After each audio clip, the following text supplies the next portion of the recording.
প্রস্তাবনা পেশ করতে এসেছিলাম, ওনাদের কাছে আমরা প্রদান করেছি। মোট প্রস্তাবনার সংবিধানের প্রিয়াম্বলের সূচনা থেকে শুরু করে তফসিল পর্যন্ত মোট ৬২টি জায়গায় আমরা বিভিন্ন রকমের প্রস্তাব সংশোধনী সংযোজনী আমরা করেছি, প্রস্তাব করেছি। এগুলো ওনাদের কাছে জমা দিয়েছে, ওনারা বিবেচনা করবেন বলে আমরা আশা করি। আমরা প্রস্তাবনার মূল অংশে যেগুলো বাংলাদেশের রাজনৈতিক ক্যারেক্টার পরিবর্তন করে দেওয়ার মতো যে সমস্ত বিধান পঞ্চদশ সংশোধনের মাধ্যমে আওয়ামী লীগ এনেছিল, ওগুলো সহ আর কিছু নতুন প্রস্তাব আমরা করেছি। সেই প্রস্তাবের মধ্যে বাংলাদেশের বর্তমানে জনগণের আকাঙ্ক্ষা এবং জুলাই আগস্ট বিপ্লবের শহীদের অঙ্গীকার, রক্তের আকাঙ্ক্ষা এবং বাংলাদেশের বর্তমান বাস্তবতা, এগুলোকে বিবেচনায় নিয়ে এবং ভবিষ্যতে যাতে পার্লামেন্টারি ফুয়েরের সৃষ্টি না হয়, এখন আয়কতন্ত্রের সৃষ্টি না হয়, সেগুলো মাথায় রেখে আমরা আমাদের সমস্ত প্রস্তাবনাগুলো দিয়েছি। যেমন আমরা রাষ্ট্র ক্ষমতায় প্রধানমন্ত্রী এবং রাষ্ট্রপতির মধ্যে ক্ষমতার ভারসাম্য আনয়নের জন্য বিধান রেখেছি এবং পরপর দুইবারের বেশি প্রধানমন্ত্রী পদে কেউ আসীন হবেন না, সেই বিধান রেখেছি। আমরা নতুন করে পার্লামেন্টের উচ্চ কক্ষ সৃষ্টির বিধান প্রস্তাব করেছি এবং জুডিশিয়ারির ক্ষেত্রেও আমরা নতুন কিছু প্রস্তাবনা দিয়েছি, যাতে অধস্তন আদালত সমূহের নিয়ন্ত্রণ সুপ্রিম কোর্টের হাতে থাকে এবং সেটা যথোপযুক্তভাবে নিয়ন্ত্রিত হয়। আর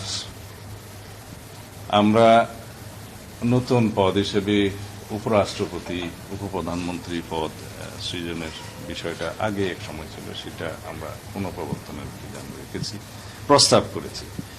এইভাবে যে সমস্ত বিষয়ে মানুষের আকাঙ্ক্ষা বেশি, যেমন তত্ত্বাবধায়ক সরকার পুনঃপ্রবর্তন, এটা মানুষের ১ নম্বর আকাঙ্ক্ষা জনগণ, সেটা আদালতও বিচারাধীন আছে, এখন রিভিউতে, আশা করছি সেটা মানুষের পক্ষে রায় আসবে।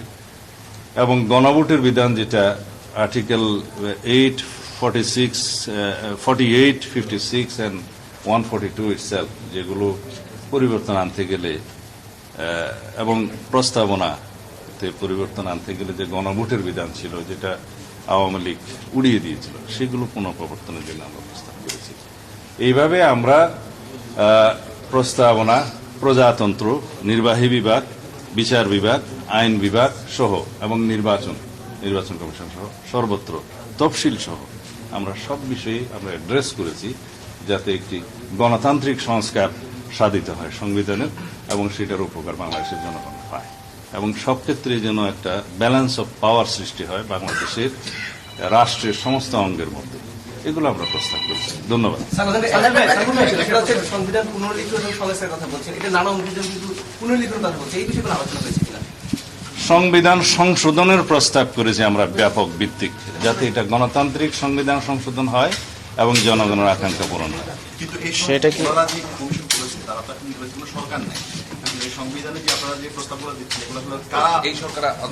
এটা খুবই স্বাভাবিক।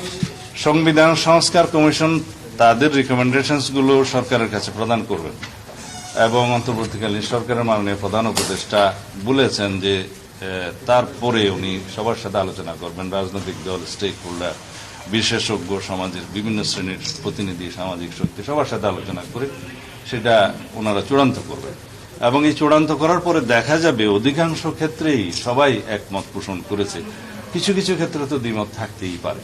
তো যে সমস্ত বিষয়ে ঐক্যমত পোষণ হবে, সেগুলো আমরা যদি অঙ্গীকার করি এবং নির্বাচনী ম্যানিফেস্টোতে যদি সেটা প্রতিফলন করি, তাহলে পরে সবার একটা অঙ্গীকার থাকবে যে পরবর্তী পার্লামেন্টে যারাই আসুক, তারা সেই সংবিধান সেইভাবেই পরিবর্তন